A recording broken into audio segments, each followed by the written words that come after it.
You know, there's this quote from Oliver Wendell Holmes Sr. "Man's mind, once stretched by a new idea, never regains its original dimensions." That feels particularly relevant for our deep dive today. We're looking at something truly mind-stretching, creating artificial human DNA from scratch. This is cutting-edge stuff, and honestly, it's critical to understand, whether you're just keeping up with current affairs or maybe even prepping for exams, like, say, the UPSC in India, where these big scientific shifts matter. So our mission today is to really unpack the promise, which is huge, and the ethical questions, which are, well, profound. We want to give you that balanced view. It really is one of those topics that splits things right down the middle, isn't it? The potential good versus the potential not so good. Exactly. So this effort, sometimes called the Synthetic Human Genome Project, it's got serious backing. We're talking about $13 million from the Wellcome Trust. Yeah, that's significant funding, and it points to the scale of ambition here. So what is the big promise driving that investment? Well, researchers involved, like Dr. Julian Sale, they put it quite simply. The sky is the limit. But it's more than just, fixing diseases as they pop up.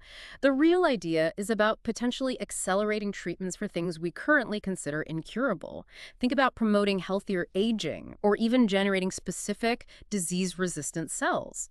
Imagine creating cells that could repair a damaged liver or a heart or bolster the immune system. It's about potentially re-engineering health at a fundamental level. Okay, that sounds incredibly ambitious. Almost science fiction. But with that kind of power comes pushback, right? There must be concerns. Oh, absolutely. There's strong opposition and, frankly, fear about how this technology could be misused. What are the main lines of criticism? Well, you have voices like Dr. Pat Thomas from Beyond GM. That's a group critical of genetic modification. Yeah. She points out the very real risk of this tech being turned towards a harm. Biological weapons, warfare. It's a stark warning. And it's not just activist groups raising alarms. No. Not at all. Professor Bill Earnshaw, a genetic scientist from Edinburgh University, he raises similar concerns.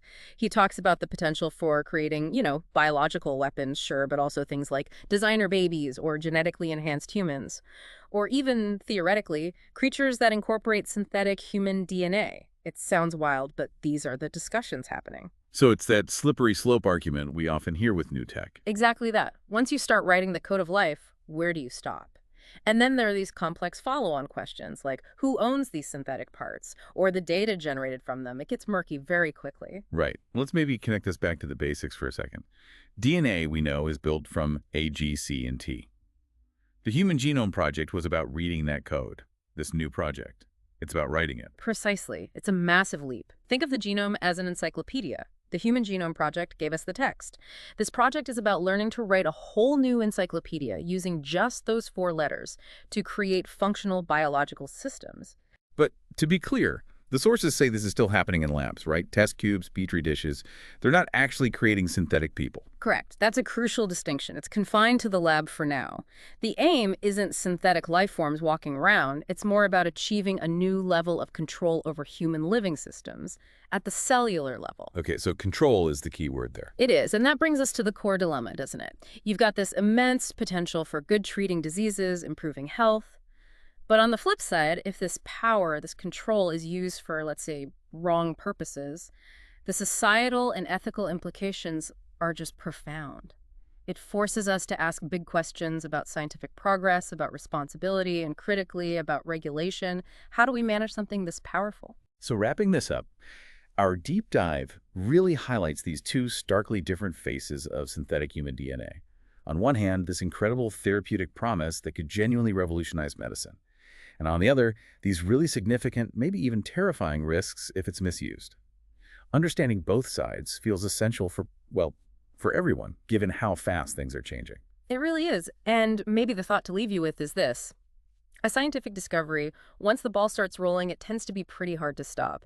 Oh. So the real challenge for us as societies is how do we build the ethical guardrails? How do we guide something as potent as synthetic human DNA? How can we make sure it genuinely benefits humanity without accidentally opening doors to dangers we haven't even fully imagined yet?